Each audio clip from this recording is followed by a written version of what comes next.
I've waited a day before I posted this message about Diogo Jota passing, along with his brother, um, in a car accident in Spain, on the border of Spain and Portugal, I believe it was, yesterday, July the 3rd.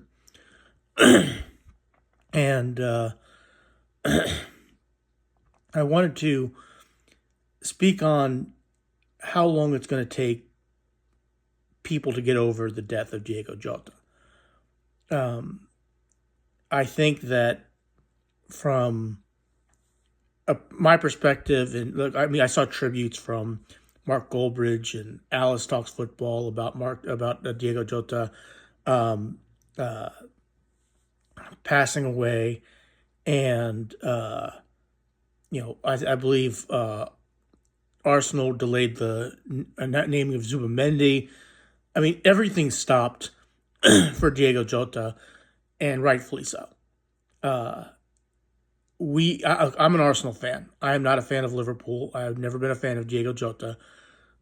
But the fact is, he was a part of the footballing family.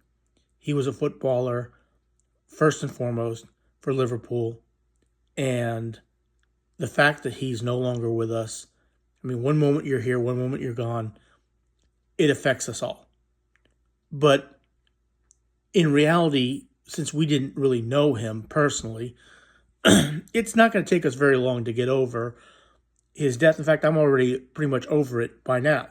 Okay, I know there's other people grieve in different ways, and I, for one, uh, not knowing I mean, I knew him as a player, but that's all I knew him as. Now, having said that, uh, through 2020 and 2023, I lost, in those years, I lost a member of my family. And if you ask me how long it took me to get over those losses, okay, well, I'll let you know when that's actually happened. And this is why I bring this up. In 2020, my uncle, my dad's older brother, passed away. Okay, in February. In 2021, my young cousin Terry, she passed away at age 48. And in 2022, my uncle Vinny, who I'm named after, my middle name is Vincent, he passed away. And in 2023, my mom passed away. Okay, and that one hurt more than any, as you imagine. I still haven't gotten over it. Now, in 2024, we almost lost my little sister. She is in shape. She's probably in more shape, in best shape of anybody in the family. She runs marathons, and she was actually running the Akron Marathon. And I think at mile 2, she got a heart attack, a massive heart attack. And this could have happened when she was out training. This could have happened when she was out in the middle of nowhere, and nobody would have been around to help her, and she would have passed away like that, and it would have been over like that. But as it turned out, my sister did it in the Akron Marathon. There were people there who gave her CPR. She was running it with my nephew. My nephew was unaware of it. They didn't tell him. He went and finished the marathon, and then was told pretty much right after the marathon was over. They pulled him over, her son, and said, "Hey, we need to take you to the hospital. Why? Your mother." And that's how that happened. In fact, my sister actually did die for about 9 minutes. For 9 minutes, she was declared she was dead, and then they revived her. And during that time, my sister remembers seeing my mom, not my mom as she knew her at 81 when my mom passed away, but as her first memories of my mom when she was 30 or 31. When she her first memories when my sister was like 3 or 4, and my mom basically told her, "You don't belong here. Go back." And my sister was revived, and that's how that happened. And again, that to me, it reaffirmed my belief in a higher power, that there is a God and there is heaven after we die. But what I'm thinking about now is Diogo Jota's family, not his Liverpool family, which I believe will it'll take longer to heal. Like I said, I'm an Arsenal fan. I'm not a Diogo Jota supporter or a Liverpool fan. His last memories, and it's from a footballing sense, are winning the Premier League and then winning the Nations League for Portugal, which I congratulate them for. Uh, uh, but I think the people who it's going to take a longer is his family, his mom, his dad, his I don't know if they have any other. So I know he lost his brother as well, but I don't know if they have other siblings. But really, his wife, who he just married, has 3 kids with. Now, I saw a picture of them. I think the old kid looks like he's about 5. He's going to have memories of his father. I'm not sure about the younger two. The middle child is a son. It looks like he was like 3. I don't know. He's going to have very memory. And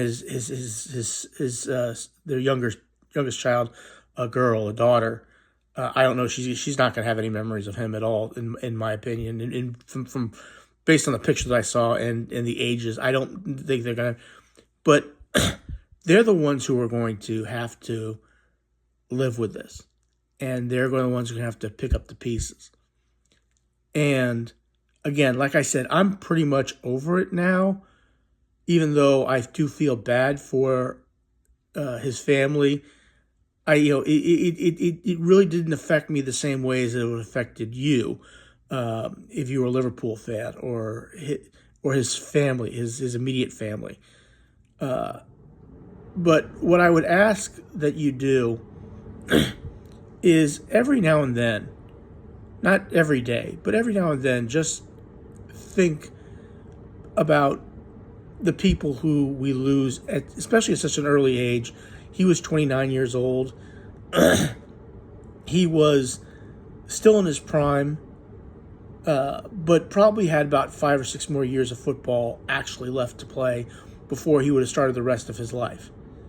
Out of football, and who knows, he would have been a manager. He would have, started his own business. Who knows what he would have done with his life? But it's unfortunate that his life was taken from him at such an early age. He's 29. His brother, I think, was 26.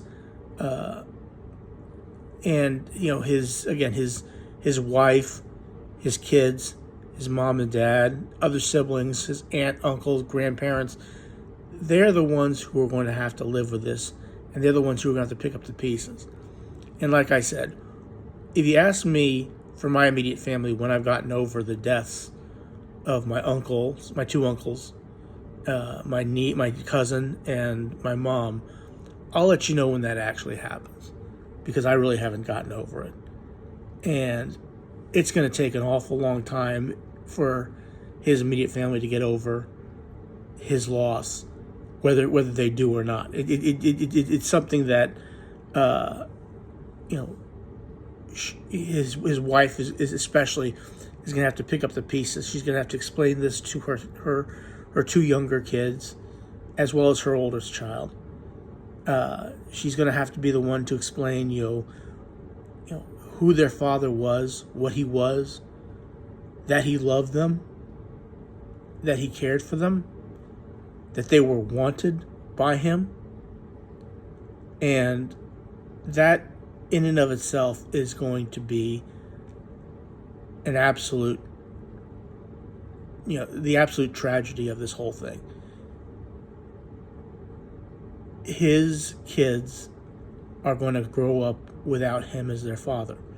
Now, she may find somebody else. She may move on. Look, my mom, when my mom passed away, my father had always talked to my mom, always said, hey, when I go, you can do this. When I go, you can do that. Basically, when my father always believed that he was going to be the first to go. My father always talked to my mom and said, hey, when I go, you can do this. Well, that didn't happen. Okay, my mom went first. My father's still alive. Okay, On October 18th, 2023, my mom was being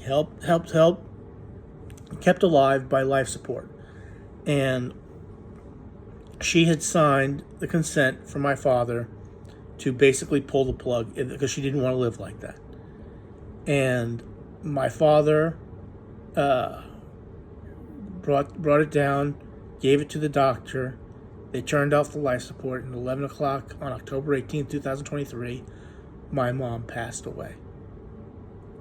And that was probably the hardest day of my life. And because 3 days later, October 21st, my niece, my mom's oldest niece, my grandchild, my niece, Hannah, walked down the aisle and got married.